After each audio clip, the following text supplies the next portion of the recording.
Alright, this is our scrap pile that contains our grill that we took apart in our last video.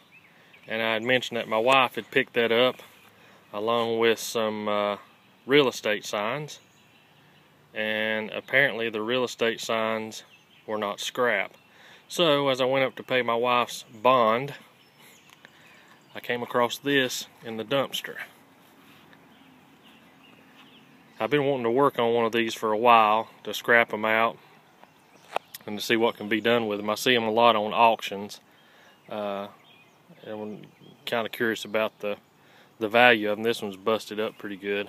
It's got a hole right there. Made probably some damage on the inside. And so, like all good scrappers, I kind of done some research on it. You know, see if you could replace some of the parts and sell it as it is. And the reason it's not on this one is the way this light bar is shaped. These lenses are kind of unique to the bar and fairly expensive to replace.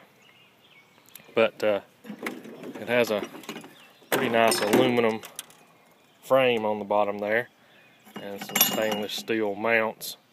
And I'm sure there's some wire and some other stuff in that. So see if this will pop off the center there. And maybe some other aluminum or stainless steel parts in there. So we're going to take this apart and see what we can make off of it. Okay, once we got all our light bar taken apart, this is all the little pieces that's on the inside of that. The plastic dome top lens, whatever you want to call them, were all cracked up, so we'll put that aside. We also want to save our plastic because there is online and there's certain yards that buy plastic. But we'll start out with this big frame piece. I'll try to get it where you can see. That's a pretty good size piece of aluminum. I weighed it out about 5 pounds. Then there was a couple of those mounting feet that were aluminum. A little bit of wire there. I always take my wire and strip it down. There's the power supply that was in it. We tested that and it works well. And we've seen those on eBay for about 29 bucks.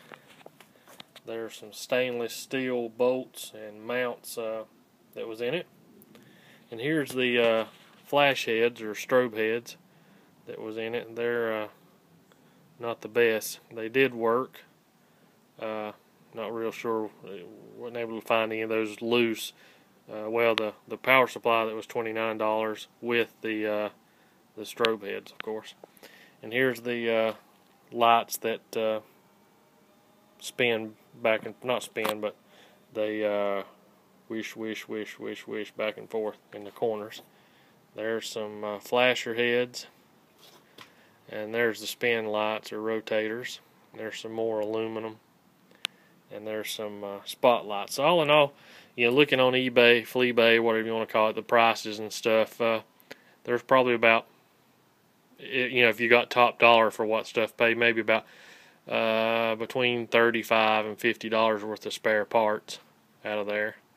And then of course your aluminum there. So yeah, it's worth especially if you get the bar at a good enough price. But like I say, I've seen them on auctions before, and I've often wondered how much money you could get out of one if you scrap it. So all in all, probably the prices that I see on auction, like the police auction sites and stuff like that, probably not going to be worth it to get one to scrap. But if you see one in a dumpster like I did, you can you know, take it home, take it apart, and sell some stuff or scrap it out. And I mentioned earlier in a video about going my wife's bail. That was completely a joke. I don't have enough money to pay for her bail. Anyway, that's scrapping a police light bar. Thanks for watching, and happy scrapping.